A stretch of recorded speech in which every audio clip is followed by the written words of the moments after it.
Steve King with you once again, and what I'm going to talk about now is negative core beliefs and certainly their impact on our lives in general, but specifically around self-sabotage.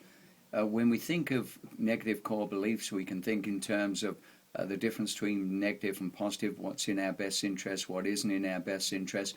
We can also talk about the roles of placebo or nocebo, what we believe in, even if we don't know what's in there or scientifically why something works. It may work because we believe it works or we have faith.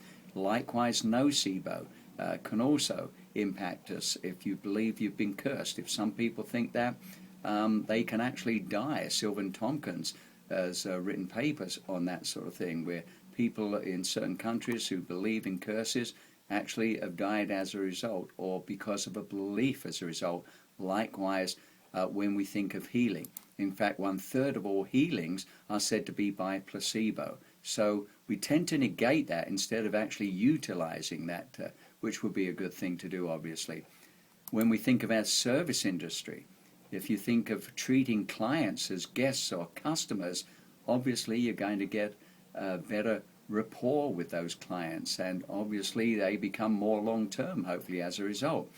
When we think of doctors, what was helpful many years ago that we don't see much of these days was bedside manner. And I only say we don't see much of because obviously doctors don't make home visits a lot anymore. But bedside manner can be the same thing in a hospital. If someone's treated well, with respect, it makes a lot of difference. And therefore we can also be aware that in fact the subconscious mind is therefore actually running the show. The subconscious is more it's a more powerful processor than the conscious mind, in fact. It is a tape player, and often it gets stuck in a loop. So the programming is the source of the problem, and what we need to be able to do is press the record button. So a lot of people have these adversaries in their head, and we need to be able to let them go, because they can cause a lot of grief. We need to continue to free our world by constantly cleaning and clearing so that it doesn't become an army. And that adversarial army needs to be replaced with advocacy, where we're doing things in our own best interest. What about genetics? Well, the gene is a blueprint, and it is a pattern, therefore, not an action. It is either read or not read. The mind reads the blueprint. It's about how it gets expressed, and that is the issue, because the gene is not the limiting factor. The mind is actually the limiting factor.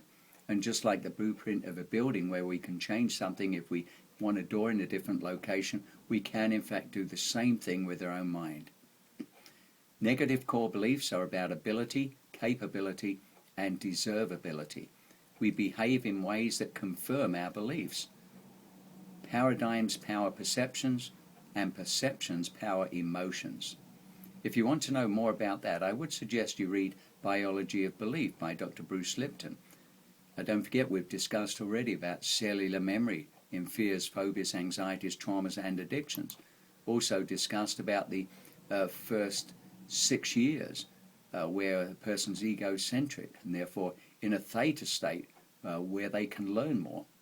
And that's like just before going to sleep. I would recommend also reading Messages from Water by Dr. Masaru Emoto, recognizing that the impact of thoughts, of statements or images impact the crystallized patterns of water. But don't forget, we are 70% plus water, therefore our thoughts get impacted, and our body gets impacted, and our health gets impacted.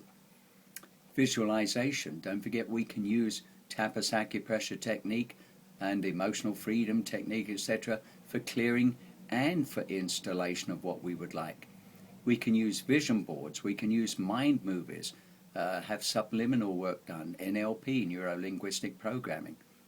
I would also remind you of the 4 Agreements by Don Miguel Ruiz, well worth taking with you wherever you go and thinking about. Number 1, be impeccable with your word. Speak with integrity, including to yourself. Number 2, don't take anything personally. Then you won't be the victim of needless suffering. Number 3, Don't make assumptions. Avoid misunderstanding, sadness, and drama. And number 4, always do your best under any given circumstances, and you will avoid self-judgment, self-abuse, and regret. Thanks for listening.